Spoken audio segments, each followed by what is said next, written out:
चौधरी परवेज इलाही गिरफ्तार। परवेज इलाही को आज अदालत में पेश करके रिमांड की इस्तदा की जाएगी।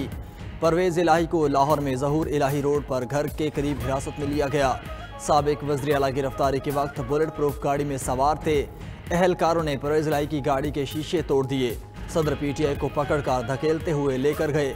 परवेज इलाही को एंटी करप्शन हेड ऑफिस मुंतकिल करके तिबी मुआयना किया गया। सर्विसेज अस्पताल के सीनियर डॉक्टर्स की टीम ने परवेज इलाही को मुकम्मल सेहतमंद करार दे दिया।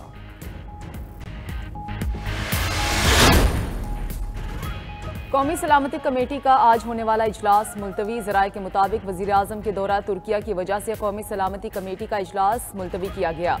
वज़ीर आज़म आज शाम को तुर्किया के लिए रवाना होंगे। वज़ीर आज़म शहबाज शरीफ तुर्क सदर रजब तैयब उर्दवान को इंतखाबात जीतने पर मुबारकबाद देंगे। शहबाज शरीफ की तुर्क सदर और दीगर रहनुमाओं से मुलाकातें होंगी। 2 रोज़ा दौरे में 2 तरफ़ा उमूर और बाहमी ताल्लुकात पर बातचीत होगी। मैंने फैसला किया कि इस वक्त मैं पार्टी का ओहदा छोड़ता हूँ सदारत, और बाकी दोस्तों और पार्टी वर्कर से सलाह मशवरा करके आइंदा का लाइम करूँगा। तहरीक इंसाफ को एक और बड़ा धचका। परवेज खटक ने भी पार्टी ओहदा छोड़ दिया।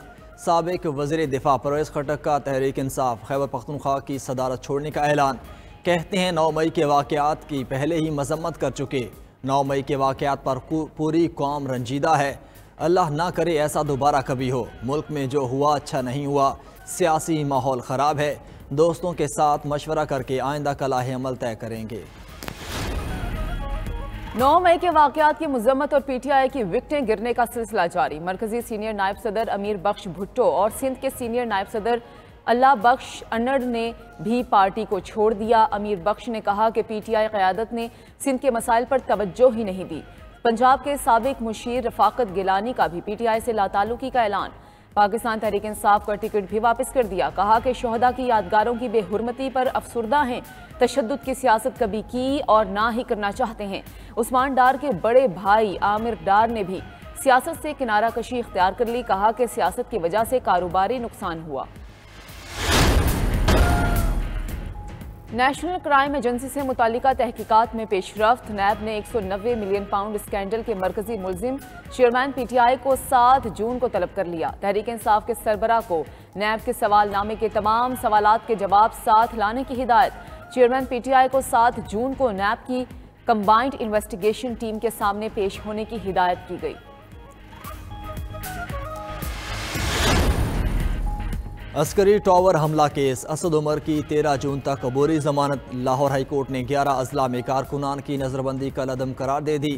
20 कारकुन मुकदमे से डिस्चार्ज। इंसदाद दहशतगर्दी अदालत ने जलाओ खिराव में मुलविस 4 खवातीन समेत 31 मुलजिमान को शनाख्त परेड के लिए जेल भिजवा दिया। इस्लामाबाद हाई कोर्ट का शहरियार आफरीदी की दोबारा गिरफ्तारी पर IG को नोटिस। खैबर पख्तूनख्वा हुकूमत के साबिक मुआवन खुसूसी वजीर ज़ादा को रिहा कर दिया गया। वजीर ज़ादा को इस्लामाबाद की अदालत से जमानत मंजूर होने पर रिहा किया गया। फैसलाबाद में हसास इदारे के दफ्तर पर हमले के मुकदमे की समाअत। इंसदाद दहशतगर्दी अदालत ने शनाख्त न होने वाले मुलजिम काशिफ को मुकदमे से डिस्चार्ज कर दिया। सिंध हुकूमत का MPO के तहत नजरबंद 14 अफराद को रिहा करने का फैसला। महकमा दाखिला ने हुक्मनामा जारी कर दिया। नजरबंदी खत्म करने का फैसला नजरसानी कमेटी को मौसूला रिपोर्ट पर किया गया। फरूख शाह, सलमान मोहम्मदी, जैद की नजरबंदी खत्म करने का हुक्म। फौजिया सद्दीकी, कमालुद्दीन, मोहम्मद फैसल, मुनसफ की भी रिहाई का हुक्म। महकमा दाखिला सिंध के मुताबिक ये अफराद अगर किसी और मुकदमे में मतलूब ना हुए तो रिहा कर दिए जाएंगे।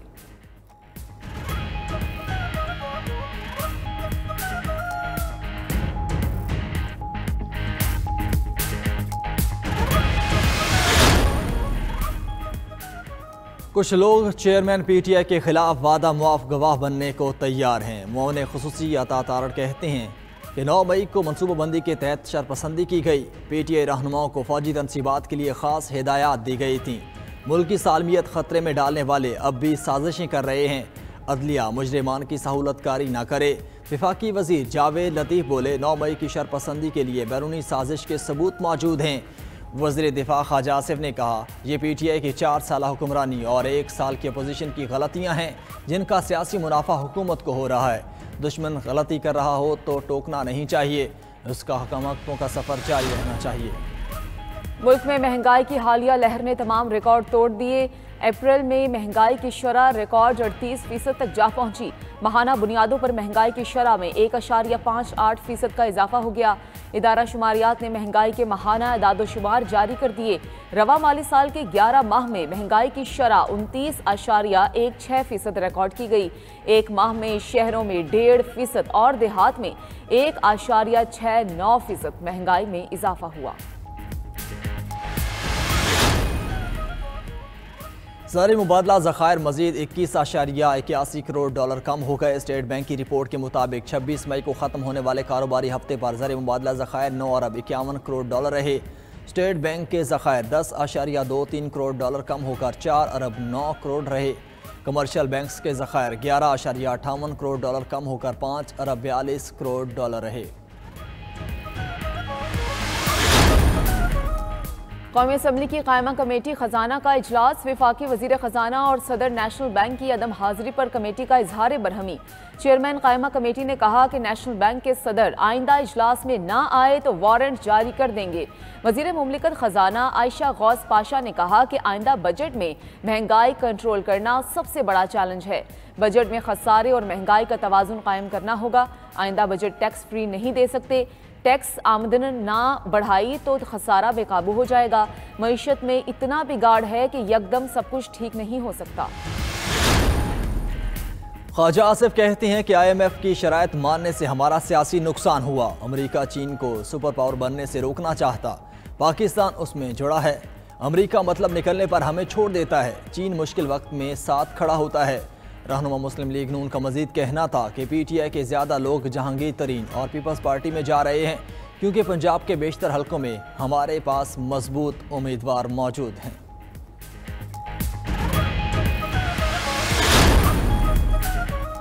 साबिक वज़ीर आज़म शाहिद खाकान अब्बासी कहते हैं कि इसहाक डार का माजी में IMF के साथ काम करने का तजर्बा है। उम्मीद है वज़ीर ख़जाना इसहाक डार IMF से डील कर लेंगे। PTI के दौर में मुआशी मामलात में गैर जिम्मेदारी दिखाई गई। चेयरमैन PTI ने जाते हुए पेट्रोलियम मसनूआत की कीमतें कम कर दी थीं।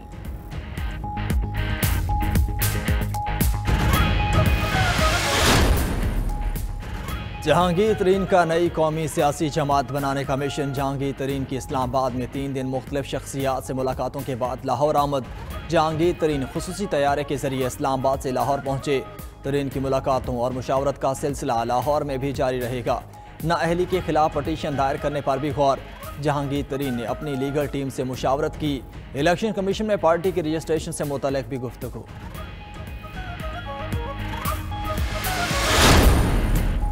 वफाकी वज़ीर इत्तलात मरियम औरंगज़ेब कहती हैं कि 9 मई का स्याह तरीन दिन हमारे अवाम ने देखा। सियासी गैर यकीनी ख़त्म होने पर मुआशी गैर यकीनी भी ख़त्म हो रही है। गुमराही का सहर टूटता और मिटता हुआ नजर आ रहा है। नफरत, फसाद, शर और इंतशार ख़त्म होता हुआ नजर आ रहा है। 1 साल की तरजीहात के नताइज इक़्तिसादी इशारों और अवामी रिलीफ की सूरत में आने लगे। LPG, पेट्रोलियम, गंदुम, आटा, घी की कीमतें नीचे आने लगी। पिछली हुकूमत ने मईशत को तबाह और IMF प्रोग्राम को मुअत्तल किया। मजीद कहा कि एक जनूनी शख्स ने 9 मई का मलबा भी कारकुनान और पार्टी रहनुमाओं पर डाल दिया। हुकूमत का supreme court practice and procedure bill पर नजरसानी का फैसला। अदालत की मुशावरत से कानून में तरमीम होगी। अटॉर्नी जनरल ने आगाह किया कि एक्ट के खिलाफ केस की समाअत में कहा कि प्रैक्टिस एंड प्रोसीजर बिल और नजरसानी कानून में कुछ शिकें एक जैसी हैं। तजाद से बचने के लिए दोबारा जायजा लिया जाएगा। चीफ जस्टिस उमर अता बंदियाल का खैर मकदम। रिमार्क्स दिए कि खुशी है कि पार्लियामेंट और हुकूमत एक जैसे कवानीन में तरमीम कर रही है। अदलिया से मुतालिक कानून साजी पर हुकूमत को सुप्रीम कोर्ट से मुशावरत करनी चाहिए। अटॉर्नी जनरल की एक्ट का मामला पार्लियामेंट को भेजने की इस्तदा। चीफ जस्टिस ने कहा कि मामला पार्लियामेंट को नहीं भेजेंगे। अगर कोई तजवीज़ आई तो उस पर गौर करेंगे। जस्टिस मोहम्मद अली मजहर ने कहा कि अगर कवानीन आपस में मुमासलत रखते हैं तो फुल कोर्ट से मुतालिक दरखास्तें सुनना वक्त का ज़या होगा। समाअत आइंदा हफ्ते तक मुलतवी।